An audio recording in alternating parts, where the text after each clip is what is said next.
Hello viewers, my name is Adam. No, I'm Aaron. This is Give Me Productions bring you another movie review. So, we have movies that's based off of novels, and we have movies that are based off of old TV shows. And though that there are movies that are based off of video games, it's still pretty much very new territory for Hollywood to explore in this new frontier.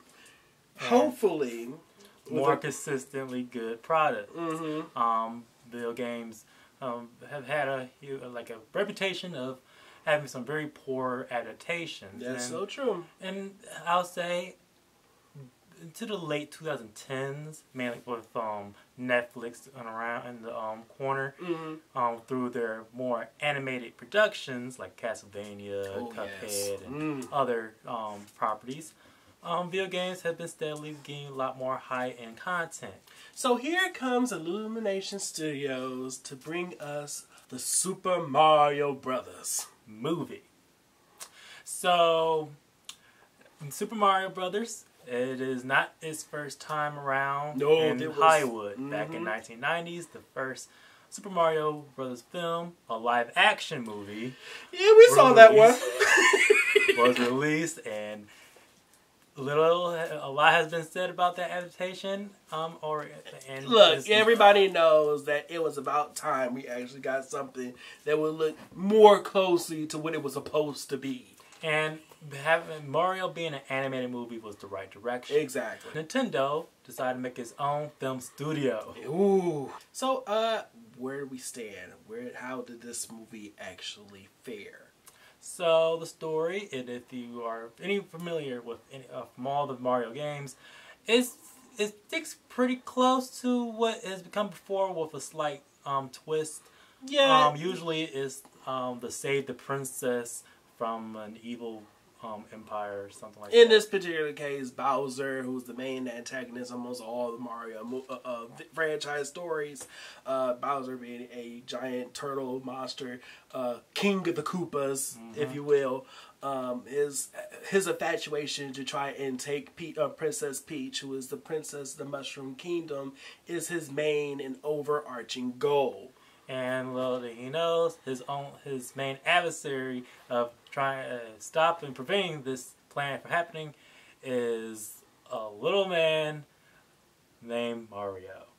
When it comes to a Mario game or Mario story, they are not the most complex as far as what is supposed to be going on. In fact, as far as origins are concerned for that particular character, you really don't have it as detailed as you would find in other video game stories or franchises that are even within the Nintendo brand itself. So to make some form of a plot with some emotional sprinklings throughout was actually probably the most biggest thing that this movie had come across. And what we have is a film that takes many elements from different video games and even some elements from past media installments to help shape what we have here. Mario's origins in this explored in this movie is that he's an Italian-American plumber along with his brother Luigi. And this is apparently a period piece set in the 80s. Yeah. In New York City.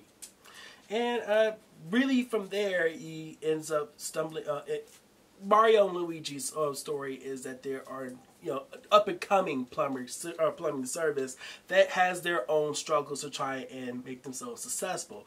And in a hash-brain attempt to try and gain more notoriety, they find themselves in the mysterious dwellings in their city, in the sewer system, and ended up getting sucked up into a mysterious pipe into a marvelous and fantastical world that they see now, in one being in the Mushroom Kingdom and the other ones in the other areas that are supposed to be connected in this vast multiverse of different other areas that connected throughout the Mario world.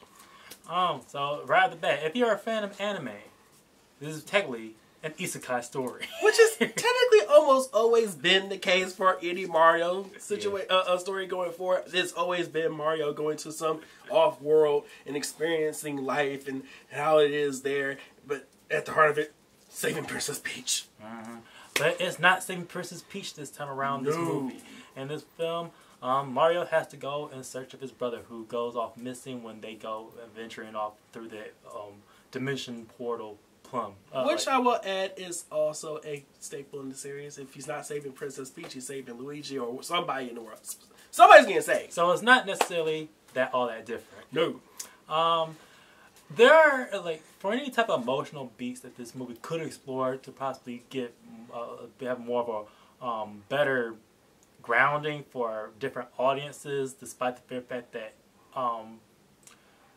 if you, most likely or not, you're probably not going to be okay with this film if you don't understand that the fact that this is a cartoon. It is a cartoon based off of a video game franchise, which in and of itself would technically mean that it's kind of niche in the concept that even though video games are a very popular form of entertainment, it still lies in the zeitgeist of a selected audience. Mm-hmm. But that selected audience looks like from at the time of this video is very big. Yes, it's grown some incredibly much. And to the point that Super Mario Brothers is a billion-dollar picture. And it's taking the world by storm, breaking all sorts of records. So, which, at the end of the day, I'm not surprised because technically something like this franchise should have always been this big. Mm-hmm. It's just that for anybody who's not familiar with the material at all, you're probably not and the mere fact that the movie does go off at a very quick pace, Mm-hmm. You probably get lost, especially lost in it, and it's understandable. At the end of the day, this movie is a love letter to the Mario franchise and its fandom. And a lot of that has to deal with the beloved characters that populate this movie. Mm-hmm. Chris Pratt voices Mario.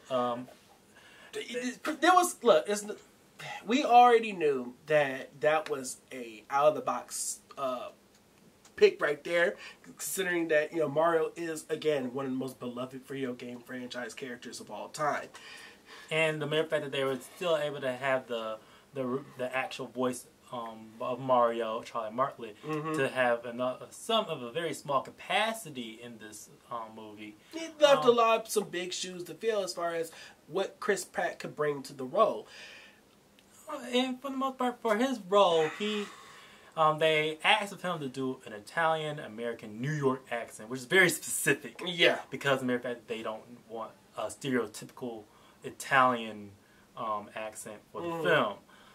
Understandable, and it's a tricky voice role to do, especially when the character. Yeah, when you look at the character of Mario, especially in the video games themselves, and how he interacts with his world and the storylines, he's not the most talkative character. And actually, that was something that is a theme with a lot of Nintendo's characters, where technically their story is done through the dialogue bubbles and the journey in and of itself. Mm-hmm. So it was always going to be an insurmountable task for the actor who was going to bring that character to life and actually interact with not only the characters of the movie, but help bring the audience along into that world in the shoes themselves. And for the most part, and as far as any type of personality that is carried over from the video games to this film, Mario is that headstrong individual that goes first into whatever adventure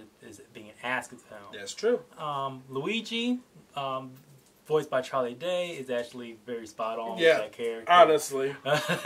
Luigi's usually the more afraid, the timid individual of the group who is very much following the coattails or the skirt behind Mario and the gang. The film tries to explore the very brotherly bond these two have, and if this movie were probably a little bit longer or it breathed a bit more than what it has, it would have offered a little bit more towards that particular part of the story. Anya Taylor-Joy voices Peach. Now, that's a more interesting take on the character, considering where the character is in the games and then how they wanted to present it in the movie. Is very much her character is born from this new take on the feminist angle, I would say, for a lot of the characters. Popular a lot more and more in the 2010s eras and now 2020s going forward. Exactly. Being more of a modernized female approach. Not necessarily being the damsel in distress or individual who's always needing somebody else to save her. No, in this particular rendition of Princess Peace, this is a take charge and get the job done kind of princess. I will just say that it's, even though I feel as though there's nothing wrong with Anya Taylor-Joy's portrayal of that character, I just also would love them to, you know, keep in mind of the sweetness behind that character too. Yes. I feel as though that's actually really more the main thing that I feel as though that's missing from that character. Keegan-Michael Key voices Toad, or many Toads. But he's at very first, surprising. I did not. If you didn't know that was Keegan-Michael Key, at least in my opinion, I would not have known that was Keegan playing Toad. He got range. Yeah, the difference between this Toad and the many Toads that are populating in this movie, he's the only one that decides to volunteer for the mission. And that's probably mostly towards the way that this Toad engages life. It's like he's very much the individual who wants to be in the middle of the action, and that's fine. Seth Rogen voices Donkey Kong. Now, talk about a relationship that's actually explored in this movie. Yeah. Is the rivalry between Donkey Kong and Mario. And I was here for it. I was cool with that. I don't know yet if I'm sold on Seth Rogen being Donkey Kong, because at the end of the day, I feel as though it was really just Seth Rogen playing Donkey Kong. Yeah, you just hear his voice. Exactly. I don't know if Seth Rogen is yet at that point where he's able to differentiate himself from him being the actor and him playing a character yet. Mm-hmm. And that's the only the Donkey Kong character. I see it, but his voice is more distracting than Chris Pratt. Yeah. And then we have Bowser. Bowser is the movie. I'm sorry. Yeah, when we saw the trailer, as Bowser is the first thing you see is also in the movie. That was pretty much the movie was going to be live or die on that alone. And Jack Black knocks it out of the park on this one. This was I feel as though if anything, this was Jack Black's movie. This was Jack Black embodied Bowser. And in a way that not only is more than what you expect. It's more than the movie deserved, and then some. He talked about vocal ranges and the range of character depth that they decided to bestow upon Bowser. So cool. It goes from what a diabolical villain to absolute hilarity, all with also having a musical number that's probably going to... I'll laugh. I need that on my iTunes right now. I'll laugh if it's actually nominated for a major award. Honestly, they should. But all this movie is held together by a strong sense of production. Yeah. Nintendo, who's helping with the production side of things with Illumination Studios, who's known for the Despicable Me movies, have done a very well done recreation of the world of Mario with some cool twists and turns as you go. Easter eggs galore, y'all. The character designs are like as if they're ripped from the video games itself, to the point that this movie, in some way or form, is basically just one long cutscene. It really is. Honestly, I was like, where's my controller at? So, as far as production size and how that being almost like a one-to-one adaptation to what is presented from the games, I would have liked a lot more platforming elements. There were like sprinkles in there. Yeah, it's like a few scenes that really does embody especially the side-scrolling nature of his original origins. There are some scenes that nod towards that aspect, and then towards certain fight scenes and whatnot that actually, and of course the infamous racing scene. The Mario Kart sequence was that was very good highlight. Exactly. Actually, with a lot of the other elements that were pulled from the Mario world, and it's done visually outstandingly. You really do feel as though you're part of the action, and you're in the moment as the characters are experiencing, and what the audience really deserves out of the sequence itself. And as a lot of these are cherry on top when you also factor in the music into the movie. Brian Tyler, he was able to compose nicely done original orchestrations, while that combines many different nostalgic musical cues from the video game world. Keep your ears open; you'll hear it. It sneaks up on you in certain areas, and in others, it's just like it's the main. It's like these are some very very combinations of different Mario songs and tracks from different eras, and also different games as well. I think that the Super Mario Brothers movie is a good film to watch. Yes, I agree. I was very caught surprised at how much I really enjoyed this movie. Even more so than I enjoyed. Well, I appreciate the Sonic movies. Yeah, and which both movies are mainly geared towards younger audience, but this one feels a lot more freer in how they decide to explore the world. Whereas the Sonic movies are very much... They are faithful. They're faithful too, but there is more towards the line. They're trying to feel what is cool or in during that particular... they're trying too hard to reach reach their audience. Exactly. Also, Mario it respects their audience. And that's the main difference. But that's all how we feel about this movie.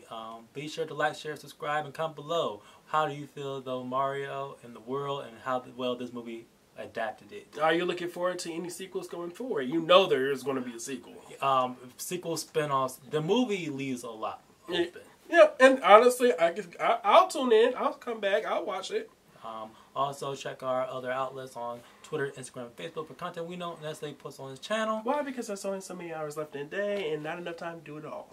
And again, my name is Adam. And I'm Aaron. And this has been a Seeking Media production. See y'all later.